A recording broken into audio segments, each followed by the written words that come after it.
Hey, welcome everybody. We're going to get started here in a couple minutes. 1:30 on Wednesday, October 15th. So happy October.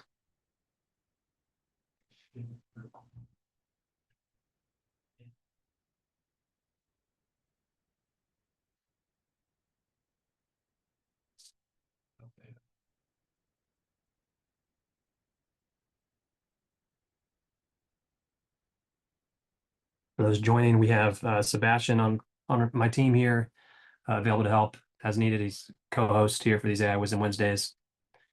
If you're new and having any issues, feel free to reach out to Sebastian, during this webinar to get any assistance.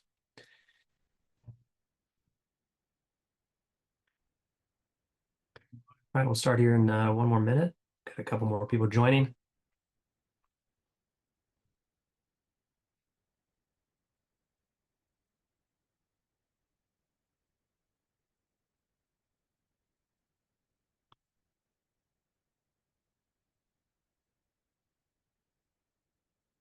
All right. Let's go ahead and kick things off. All right, welcome AI Wisdom Wednesday. Today we're gonna cover an exciting topic. Every one of these Wisdom Wednesdays is always an exciting topic, with the rate at which AI innovates and moves, as many of you already know. But today we're going to focus on how leading sports facilities are using AI, how we would use AI if we were a sports facility, with respect to analytics, and then how to look at those analytics, derive some insights. And what do you do with those insights, with respect to AI, and how can you get more out of AI with the analytics tools that you currently have? So we're gonna walk through that today. For those that are new and or returning, always a good reminder that the purpose of these webinars is really to boost your AI skills and really general awareness in AI, whether you're a beginner or a pro. We try to find creative ways to use AI, but also just practical tips, ways that I've used AI over the last 30 days, as well as some of my colleagues, and or just sharing what's happening in the current AI world in social circles. So we do like to laugh, have a little bit of fun. Again, it's a formal webinar, but we try to treat it more informally for everybody.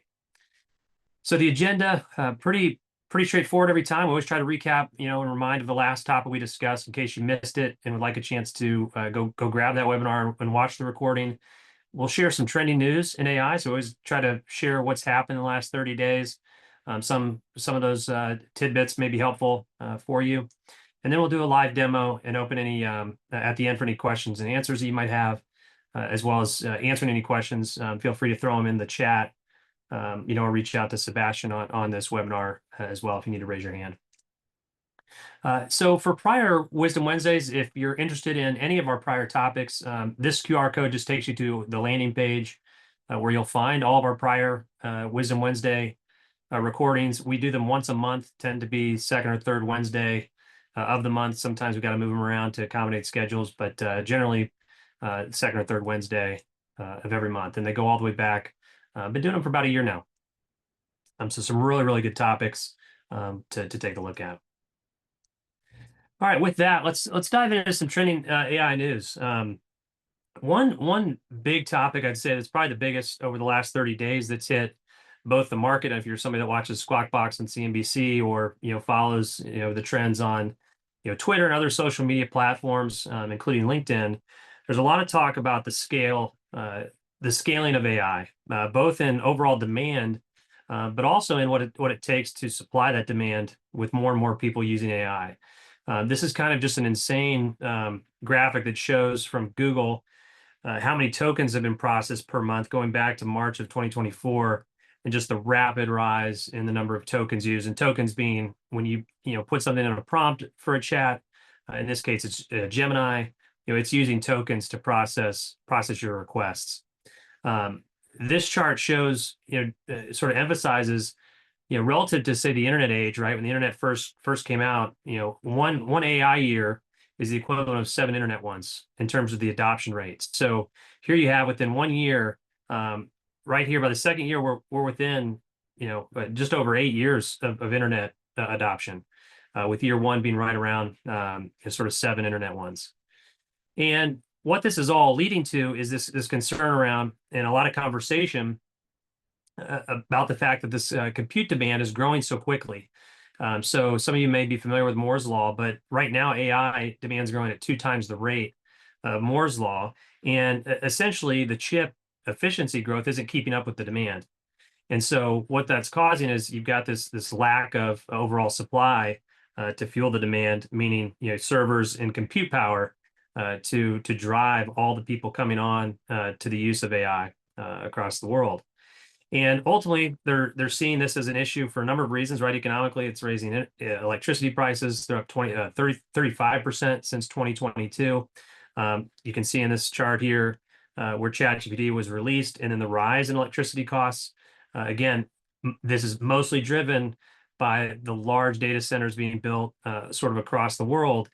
Somewhere around the means of 500 to 800 billion they're estimating needs to be invested per year for the next decade in data centers in order to keep up with the current demand. So a lot of people sort of question, is this sustainable and attainable? And so you're seeing this is an important topic, right? One, in how us as small business owners use and leverage AI. It's certainly expensive at scale. We're not going out building data centers, right? Like XAI or OpenAI and Google. But we're also seeing, people having to focus on efficiency. And so what you're looking at here is XAI's Grok 4 Fast, which is a new model that was released within the last 30 days, where you have these, larger big tech companies trying to develop faster, more efficient, cost-efficient models, right? And so what you're looking at here is, a bunch of the different platforms and models you can use. On the left-hand side is essentially your intelligence index, saying how smart is that model. And on the bottom is just essentially your cost to run those models. And so you can see here, Grok 4 was released only a few months ago. They've been able to develop a new model called Grok 4 Fast that's 47 times cheaper than the current Grok 4 model. And so you're seeing all of these platforms, essentially try to become more cost efficient. And you may recall from some prior Wisdom Wednesdays, we've talked about DeepSeek. When they first came out, it kind of threw the whole market into an uproar about, here's this little startup that came about and built their own model, without these massive data centers. They did it very quickly. Kimi is a new one that has since sort of made headway. We've not researched or done any Wisdom Wednesdays on that one, but I think it's just generally good to know, right? It's also why it's good to have a few different accounts. We always highly recommend, we use ChatGPT pretty regularly on our Wisdom Wednesdays. I'm also using Grok with ChatGPT on a consistent basis. So whichever ones you're using, it's just good to know, kind of where costs are and where these companies are investing, and to just know in general, right? This is a larger issue on a macro level as it relates to AI, and sort of helps educate you on what's going on. So some tidbits on new releases and feature updates that will be valuable to you. So if you use ChatGPT in the last 30 days, they've launched the ability to chat with apps. So this is a pretty big deal. So I got a few examples on here for you. One of them being, you can plan a trip with Booking.com if you're a Booking.com user directly in ChatGPT, and this is sort of their screenshots of how that looks and works. You can create content with Canva in ChatGPT. You can build playlists with Spotify directly in ChatGPT. And you can use one of 6 partners or 7 partners that they started out with in the initial launch.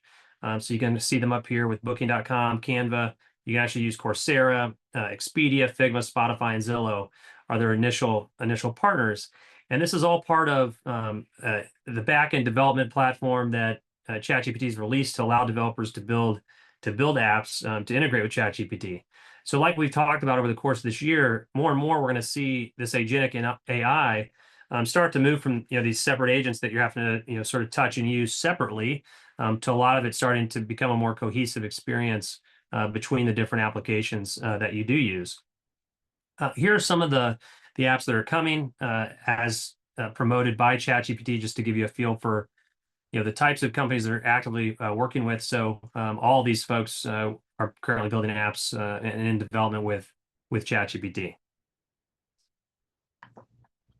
Another big update. I'm going to go. This will play. It's not very long. Sora 2 is the next generation of video creation with ChatGPT, and this is a video that was generated with Sora 2. And I'm just going to play it. I'll mute it so it's not as loud. You can see a cat dancing on a figure skater here. Pretty wild stuff. Play it again just so you can see it. This just shows the evolution and speed at which video generation is getting better. Some of you guys may remember a year ago we demoed Sora when it first came out, and you couldn't produce anything like this. I mean, if you tried to do a figure skater, it would look like they had 12 arms and legs, and they weren't figure skating. But now you're seeing things like a cat sitting on the head of somebody actually doing doing some figure skating, which is pretty wild. So Sora 2 just released and announced by OpenAI. Grok Imagine is also one that continues to improve their video generation as well. And this is all important as it relates to running your business, right? If you're looking to drive marketing campaigns and want to create some video content, platforms now are really improving on the ability to do that. Another update from Manus, a platform that we've done a Wisdom Wednesday on before, and continues to really innovate. I mean, this is one I also use. I'd say, if there are three that I'm actively on, it's ChatGPT, Grok, and then Manus. Manus is really awesome in that I think they think outside the box in terms of delivering value to users. This is one called Manus Knowledge, where you can turn preferences basically into knowledge for Manus to improve better results for you.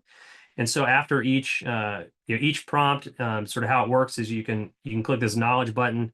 It'll pop up and showcase some of the knowledge that it creates off of you from that input, and then you can save that knowledge to your Manus account. So again, it's helping slowly get smarter with the way it's working and knowing who you are, which only further improves the quality of the output for your prompts. I've not yet used this capability or functionality, but it might be something that we can highlight or demo in the next AI Wisdom Wednesday. Then I thought about sharing kind of a prompt of the month. It's not something we've been doing, but man, this one really caught my eye from Manus, where they actually show a 3-step process to essentially create your own influencer campaign, right? So, I'll go back here so you spend time reading that. Imagine, I don't know, 2-3 years ago, right, to create your own influencer campaign, the cost and time and effort it would take to do that, right? Well, now you can use this prompt, and I'm going to show you kind of what that output looks like. But they let you generate 20 unique portraits and transform each portrait into a realistic influencer. In this case, they're promoting a soft drink brand. So you could change this out, right, for soccer facility, youth field hockey program, whatever the brand is that you're promoting. Place them in dynamic poses, smiling, maybe holding a hockey stick or whatever it might be, with action shots. And so with this prompt, you can create your own influencer program without actually having influencers, which is a little scary. It's a double-edged sword, right? There's good and bad to that. But the job of these Wisdom Wednesdays is make you smarter so that you can leverage this stuff. And so here's an example of Manus creating influencer portraits for a soft drink campaign. And so here's the soft drink that you have here. And then it's going to go through and actually create 15 or 20 influencer portraits through the platform. So you can start to see they're all holding the same drink with the same name on them. And these are all fake people, right? This is not real.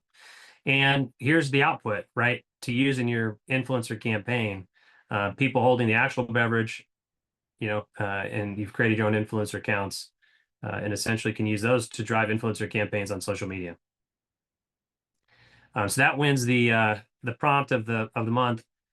And then the last thing I wanted to share that was first time I've seen this on socials. This was actually trended on Twitter the past 30 days, but this AI developer got locked out basically from his OpenAI ChatGPT account.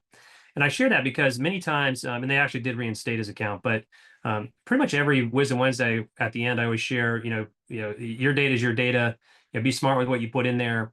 And so I just wanted to share this example because, you really should protect your AI accounts. They can lock you out, and then you would not be able to get back into any of those outputs. So it's good to have more than one platform that you use. It's also important to note that you can't change your email address right with that account. So whatever account you're using, if you go to try to change your email, that you're not going to be able to. You actually have to delete your account or create a new one on the new email, and you can't transfer any of that information. Right. So just some things to keep in mind as you start to scale, because there's going to be a lot of knowledge that you have about yourself in these platforms. And so I just wanted to share that as an update as well. All right, so let's jump into the live demo. So the demo today is we're going to walk through analytics and how to use those analytics with AI. And in this example, we're gonna use Upper Hand AI analytics. But if you're somebody that's not actively on Upper Hand AI, you have your a different analytics platform. Maybe you're using Google's Data Studio, which is now Looker. Maybe you're using Tableau or something else. You can follow the same sort of process and steps here that we're going to show you in the demo. But essentially, what Upper Hand AI is and how we work with our customers is we take data and we transform it, right? So we've talked about many times the importance of having clean data. So we can take any data source, whether it's a stack of spreadsheets, maybe it's a different registration platform like MindBody or Active Camps or what have you. We can take that data, transform it, and ultimately help you visualize that data in an AI data dashboard. We then use that data to help you make decisions, right? So things like just your basic analytics to actually deriving some predictions from that data to help you make better business decisions, and that's what we're gonna showcase today. And then we're actually going to showcase how to take those visualizations and use AI to get more out of it. So we're going to walk through, really sort of think about this as like insights to action, right? So a lot of times we see sports facilities come to us even after we sometimes build, the first version of their dashboard. They'll say, okay, this is great. We can finally see all our data in one place. But now what do I do with it? Like what actions can I take? And so that precipitates, additional dashboard analytic growth, and then allows our team to build some predictive analytics. But ultimately, we're going to walk through reading the data dashboard, asking targeted questions, then turning those findings into revenue and retention opportunities. One thing to note here, right? So we're actually going to be using fake data. So our team, we use a platform called Tonic that can take real data and then it generates fake data. We certainly don't want to use any real human data in here. But I think it's important to note as we go through it, it is fake data. So if a chart's a perfect up and to the right, then that's not how the real world works. But it's important to highlight any data source that you have today, right? Whether you're actively using analytics or not, the quality of the data in still drives the quality of the data on the output, right? That has not changed with AI. And in some cases, if you're inputting data that's not clean, you've got maybe some misinterpreted values, you're missing values, and you're putting that into the AI and then getting an outcome. The outcome is going to feel really accurate and correct. But the reality is it's not going to be, right? At the end of the day, this is all math. And so if the data is not correct and designed to really give you the benefit, you're not going to get the maximum output when it comes to AI. So keep that in mind. We've got some other prior Wisdom Wednesdays on data cleansing, et cetera, and we're always happy to talk with you guys on that. And of course, be helpful. So how do we help clean the data? And then we'll jump right into the live demo. Really how all data cleansing and pipeline architecture works is you essentially on the left-hand side have your data sources. Then you can pull data in a number of different ways. ETL just stands for extract, transform, and load data. And then there's real-time data ingestion using different types of tools, whether it's an API directly or other things. Then there's a bunch of processing that happens. So this is the data cleansing piece in that step that happens. Ultimately, that data falls and drops into a data lake or warehouse that's dedicated to the business. And then that's what's pulling into any analytics and reporting platform. And ultimately, what's being pulled in right to an AI. Even for the AI, ChatGPT and others that we use, all of those models have been trained on data that's sitting somewhere that's then being pulled in to those platforms. So that's the same here for the data we're going to show in this live demo. So give me a second here. I'm going to jump out of this presentation. Keep in mind, we're going to walk through first the data dashboard, highlight a couple of insight examples, then how you would ask and what sort of types of AI targeted questions you could ask. Remember, it is still the internet, so treat your stuff like gold. If you have any doubts, raise your hand or close out the browser, as I like to say. All right, give me a second here. We'll jump over to the dashboard. All right, I think everybody can see this here. Give it a second. There it is.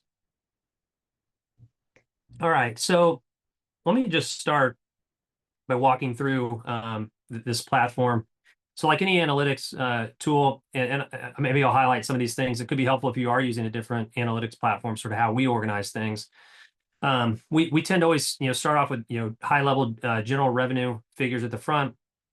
In this case, we're showcasing a sports facility, right? So cage utilization or resource utilization is going to be important for this particular customer. Let's pretend like they sell lessons. So we camps, clinics.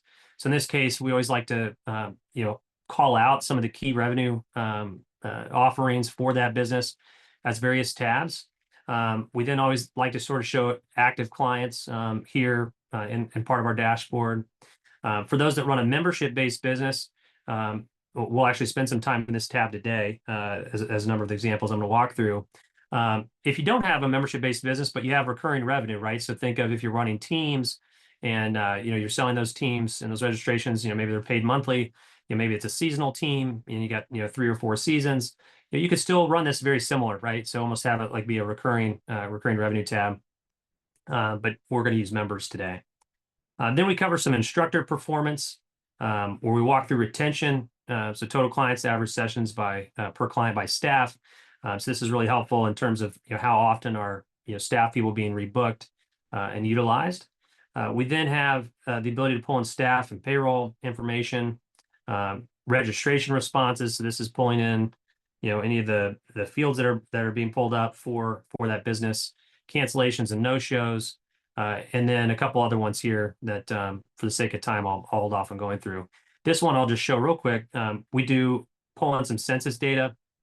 So if you're using another analytics platform, you can pull in census data. It's free. It tends to be pretty cumbersome to flatten census data to get it into an analytics platform. But here you can sort of see all the census data that might be relevant to your business, right? It just can provide a lot of really good marketing data and information, and we can sort of speak to, okay, well, if I run a bunch of kindergarten programs, what's the school enrollment been by zip code for kindergarten? What is grade 1 through 4, grades 5 to 8, et cetera. So we can start to compare, the 2023 census data, to what we're offering in our current clientele. As an example, maybe we're in, this zip code 78722, and we've got 14.6 percent enrollment in grades 9 to 12 from 2023, but we're only actively promoting and selling ages 7 to 8 right now, or grades 7 to 8. So in that case, maybe we need to look at some additional programming in this grade range, and then market to that age group as well. Okay. So what are some things that we would look for, and what do our customers tend to gravitate towards? Well, anytime you have a recurring business, right, they're going to first look at that recurring revenue.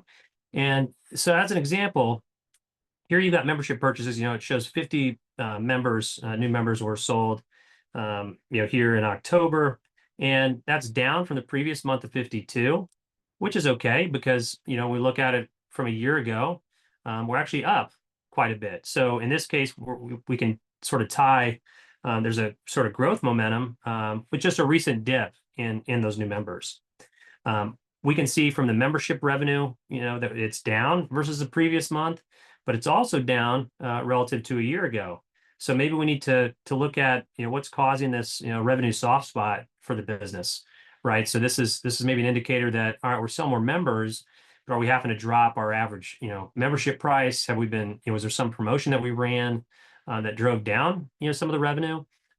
Is it possible that maybe some of the new members are replacing higher paying membership members? Maybe our platinum memberships aren't selling as heavily as the gold, which is priced a little bit less. So that starts to open up those types of questions for us.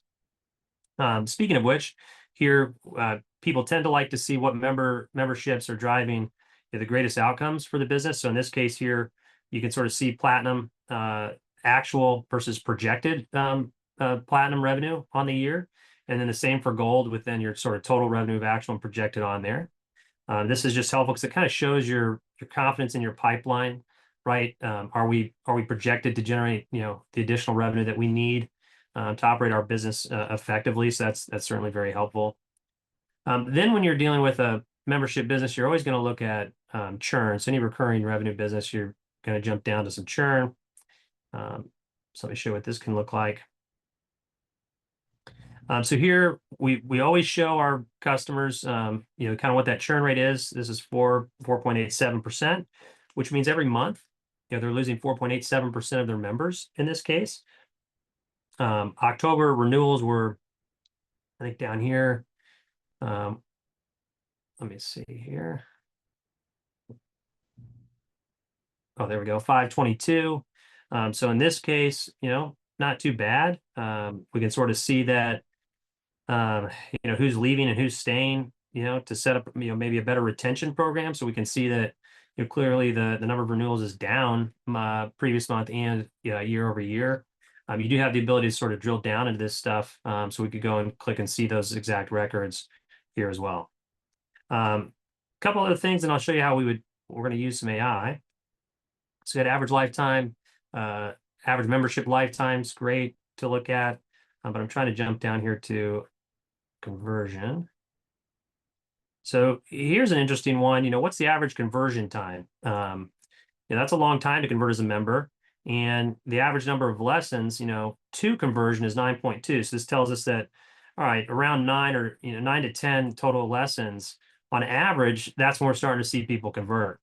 Okay, so now this tees up the question of, which programs are accelerating our conversion, right? Because naturally we would want to look at those programs that are converting our members, whether they're taking the same program over those 9 or 10 lessons, or maybe there's something happening, at that 9th or 10th lesson where they've picked something different that's converting them.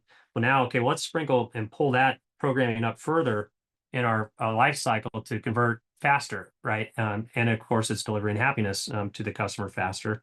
So that's one we're actually going to play with on an AI equation here in a second.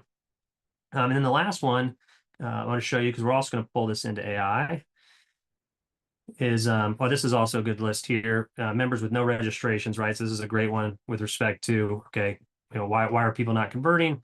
Could be a really good action list.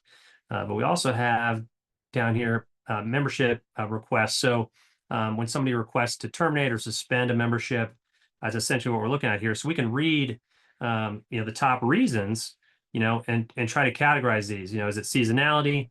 Are they driving too far from their house?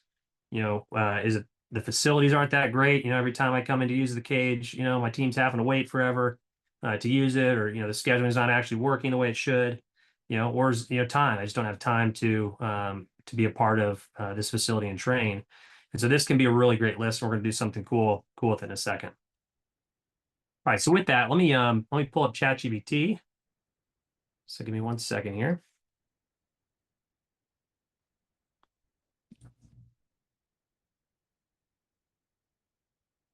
All right. Just got to bring it over now. There you go. Let's give it a second. All right, so I think you should be able to see. Let's see here. Sebastian, can you see my ChatGPT or not yet? Got it, cool. All right, so I just want to confirm before I keep going really fast here. So let's dive into I'll show you what dashboard we're pulling out here. So in this, we're going to start off with predicting conversions. So I went ahead and pre-downloaded this to save some time, but this is the membership list that I grabbed. Now, one thing in a real analytics world setting, right? If I were to export this, I would two things. One, if I'm not familiar with Python notebooks and you don't want to run your own code, then I would take out client names, anything that's identifiable to a person, from a GDPR perspective and just data compliance.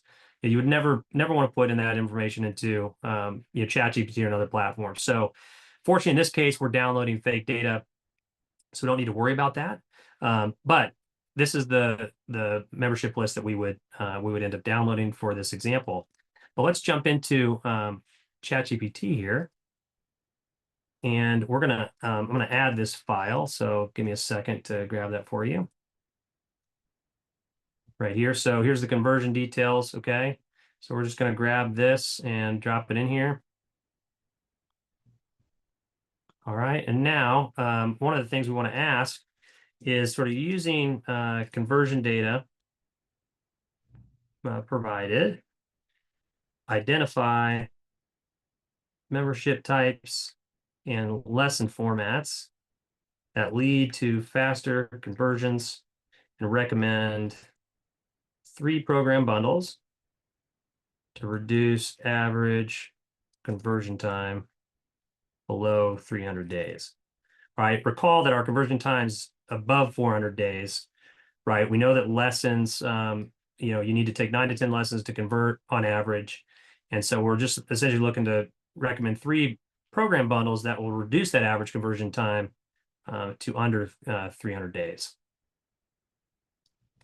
Now, again, the key to all this, like I mentioned in the presentation part, is having clean data, right? And having it in a way that's easy to just grab and use quickly in a real world scenario, right? I mean, if we had to go gather all this and spend a week to get it accurate, that's not very helpful if we want to run it, once a week or once a month as a team. And we could save this, right? So if we really like this prompt and the output, we could create a project or folder and sort of call this maybe predict conversions, and then just always have our results in one place when we're grabbing our data from our analytics platform. But here we got our output. So for those that do like to run their own Python notebooks, you simply could take this code. We could have supplied just a sample of data and then let it output for us, and then we do all this in a Python notebook with our real data set if we're sort of concerned about ChatGPT learning more about our business. But in this case, here's the output, right? So fastest converting memberships, it sort of identified what those are. So it looks like, okay, this is great news, right? Our old membership that we got rid of, was the longest average converting time in days of 142. And it looks like, we've gotten much better. Gold still tends to be the longest to convert. Kind of makes sense, right? There's going to be a little bit more of our price sensitive members versus those that might have a little bit more money and just say, hey, give me the platinum membership, which tends to be the shortest. So that's great. All top performers are lesson-based memberships. Okay, no surprise there. And then it's going to identify what are the conversion drivers. So, intro to platinum and intro platinum membership both convert in under 50 days. So there must be something about this intro platform or intro membership, right? Maybe it's a discounted membership. Maybe it's one that when we first opened our facility, or first introduced that membership, and that had some great conversion. So I imagine it's going to recommend to us to maybe reintroduce some type of programming like that that's incentivized. So here's one, right? A fast track bundle, 4-week intro platform with lessons and a bonus session, and they're giving you an expected average conversion. And this is great because if say we implement this, well, in a couple of weeks, or 30 days, let's come back and check what our expected average conversion is. Go into Upper Hand AI's analytics platform, see where we sit with respect to this, and we can even compare an Upper Hand AI. What was the prediction that we had in there for some of this stuff? So ultimately, it's recommending prioritizing some of these things, and we won't walk through and read through every single piece just from a time perspective. I want to show a couple more things. I know we're over our normal time. Okay, so this is one example that I would use. Let's see another one. Let me see here. Might have to jump. Oh, yeah, let's do the from membership management requests. So let's do a new one. Let's keep this. I'm going to use the same chat because there's some context here that might be helpful for the next prompt. So what I'm going to pull in here is the membership management request. So I mentioned on the AI analytics platform that I was going to use that table that shows reasons why people were requesting to suspend or terminate their membership. And so what we want to ask here, can't see my prompt box because there's something with Zoom in the way. 1 second here. There we go. I think I can see it a little better. All right, so what we're going to try here, we're going to do some cluster analysis. So from the management reasons, cluster the reasons, season ending, distance, team facilities, budget, and other. So these are just essentially categories we're creating, right? So you could say you want to cluster the reason, whatever you want. But we can also say let them decide. Actually, let's do that. Let's just say decide the reason, using sentiment analysis on the reason, and then we're going to ask for create retention playbooks and timed automations per reason with the offer and message. All right, this is pretty powerful. I mean, the stuff we're doing right now is pulling in a whole bunch of different types of people that we normally have to go find, to help us work on this. But let's go ahead and see how it clusters this data. So as a reminder, it's going to take that big table of membership sort of change requests and the reasons. It's going to cluster those. It'll be interesting to see what method it uses to cluster. If you're a data scientist, in this case, instead of maybe saying cluster reasons, you could say, cluster reasons using k-means analysis, or you could pick what method you want to use. I personally like k-means, but just look like what it's doing. All right, so it's doing it based on reading and just sort of count, which is fine. So it's not using any real, sort of data science or AI to do that. Again, you could ask it to use, use a predictive model to create those clusters. Summary of key cancellation clusters. So it came up with its own reasoning, which is kind of helpful, right? Because sometimes I think we put our own bias into the business, right? If we create the 4 categories or reasons why somebody cancels, we may be creating a reason that's not really telling us what it is. So by using some sentiment analysis, we're getting some new answers. Neutral or unclear is the vast majority. Okay, that makes total sense, right? When you cancel something, most people aren't telling you exactly why. Okay, so maybe now we want to get better at talking to these people, assigning somebody to our front desk. Hey, I need you to call these people that have, put in a termination or suspension on their membership. I need you to ask them why, because we want to be better at what we're doing, how we're communicating. And it may be that somebody says, hey, we just need to leave for a little bit and then come back, in a couple of months. Okay, so these are all really good outputs in terms of summary of cancellation clusters here for you. Then it provides the playbook and timed automations. Clients want to continue, but struggle to find the time. This is certainly something we see in the market, right? Being able to pause your membership, or if you just have month-to-month memberships without being able to cancel any time, which can be counterintuitive, but we actually see a higher lifetime value for members when you allow people to go month to month and cancel at any time. Because if you think about it, the ability to just turn it on or off, makes it easy to come back, and it makes it easy to leave because hey, if I leave, I can come back. I don't got to go through a whole contract process. So some really good playbooks here. Now we could stay in here and say, all right, well, now we've got the playbook. Let's focus on maybe financial reasons. Okay, so now we could say, all right, off of that list I provided, give me the list of members, who have financial reason issues. Provide that list to me, and then let's create a message for them. Okay, so now boom, you've got a list of people to email about the financial reason and or to contact, and so it gives you again some just great stuff to help people and just to connect with your customers a lot faster. All right, so I know I always try to stay on time. I know we're a little bit over, and so I'm going to pause here. I don't bunch more to go through, but we covered a lot, so I'll pause here, see if there's any questions.